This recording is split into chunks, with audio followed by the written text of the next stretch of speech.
Did you know that MrBeast made 250 grand on X? I did. Yeah? What'd you think about that?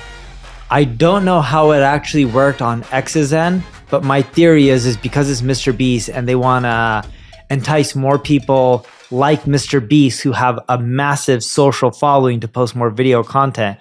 His content was going to do better and perform better from a revenue standpoint than most people's. And then the other thing to keep in mind is, even though he produced 250,000, the video he used was one of his good videos, right? Because not all his videos they all do well, but some do much better than others.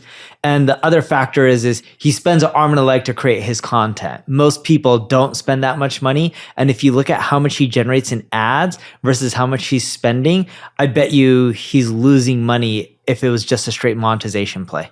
So yeah, I'm looking at this tweet over here. So my first X video made over 250K. It's a bit of a facade. Advertisers saw the attention it was getting and bought ads on my video, I think. And thus my revenue per view is probably higher than what you'd experience. So it got 156 million impressions, 5.1 million engagements, and then 263K in revenue.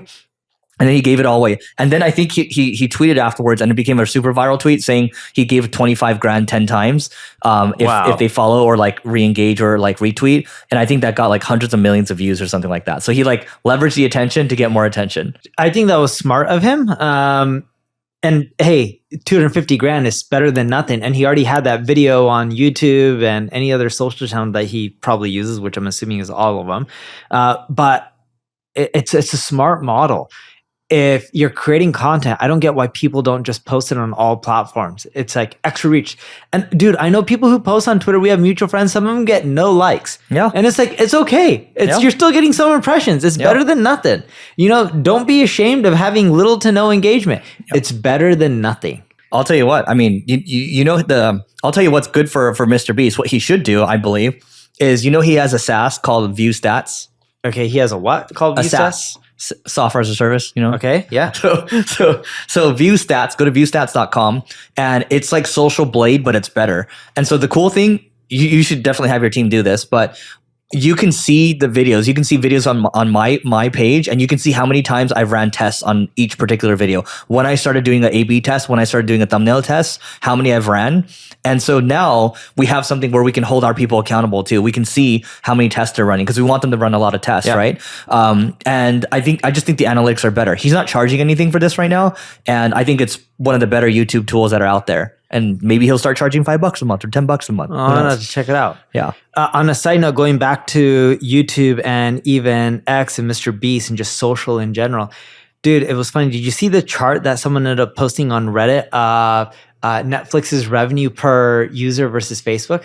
No, what is it? I believe it was 194 for, where is that? I'm actually pull it up. Netflix was $194 per year per user. Facebook, $207 per user per year. Wow. And it's so funny because everyone talks about, hey, you need to have these cool, hit businesses. You want to charge for subscriptions. And everyone's like, subscription businesses are better. Ad businesses are ugly. Yeah. You see all these ads out there. No one wants them on the platform. But at the end of the day, money's money. And you and I have been in business long enough. Just look at the companies that you talked about in your retreat. One was a quilt business. One is a phone service. Mm-hmm. One buys WordPress plugins. One's a pet insurance or pet industry business. One focuses on debt. One focuses on debt, like a cap chase? No. They it's pay for performance for debt. Okay. Yeah. Another one focuses on analytics for SaaS, but he sold that company, right? Yeah. Patrick. Yeah. None of the companies, and I'm not trying to belittle any of these people, I'm in the same boat. None of these people have sexy companies. No. I don't have a sexy company. No. You don't have a sexy company. Yeah. The riches are in ugly. Hey, that's a good clip. No, the riches really are in ugly. Microsoft is not a sexy company. Yeah. Yes, Apple is a sexy company, but if you look at a lot of the large corporations out there, Facebook is not sexy, Microsoft is not sexy, Google is not sexy, Amazon is not sexy, right? Sexy is like Louis Vuitton. Yeah. big brands. Sexy is like Coca-Cola or Airbnb or like consumer stuff that everyone's like, wow, that's so cool. Like Tesla to me is sexy. Yeah. Yes, there is money in Tesla, and even LVMH, I think he is currently the richest person or the second richest, depending on the day and the. Well, also, who knows if Elon gets that $55 billion payout, you know? Yeah, that'll affect his net worth. But however you look at it, yes, there are people who make a lot of money doing sexy businesses. But if Eric and I look at our network, most of the people we know and most of the other entrepreneurs, you know, in our circles or even outside of our circles that we've talked to, most of them have made their money from ugly businesses. And usually it's one thing. Yeah, it's one thing. You know, I know someone in YPO that just manufactures product for one of the biggest apparel companies and they generate over $1 billion. How ridiculous is that? Just do one thing for one corporation. Your margins aren't going to be the highest because they're going to squeeze you because there's so much money, but you're still making tens and tens of millions of dollars a year in profit. It's not sexy, but it still prints cash. You know what's funny?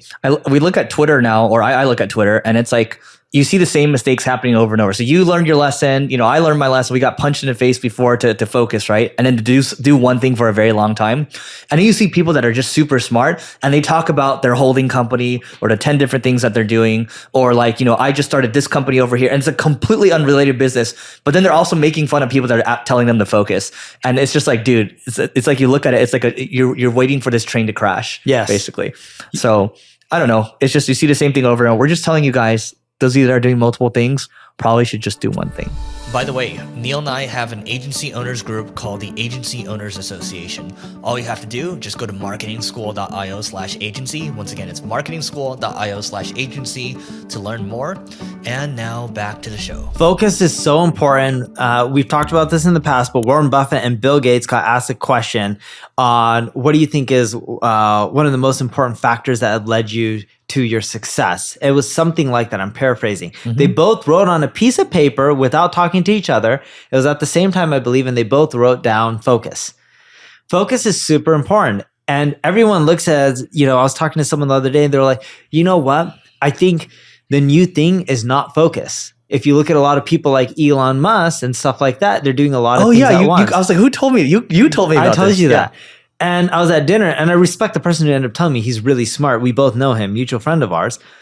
I agree with that if you're Elon Musk. Most of us are not Elon Musk. For most people, 99.99% of the population out there, you need a focus. There's not enough time in the day to build a massive company.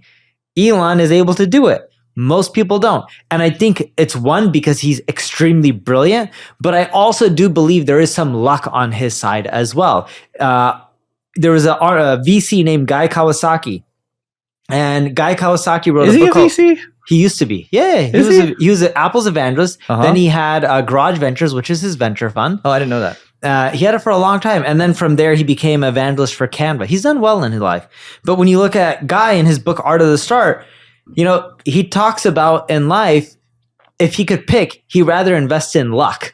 Because if you look at a lot of the businesses that have done well, a lot of things you can't control. Like if you look at YouTube, was it Vimeo that got bloody and went out there and fought all the battles with video being online? Was it Vimeo?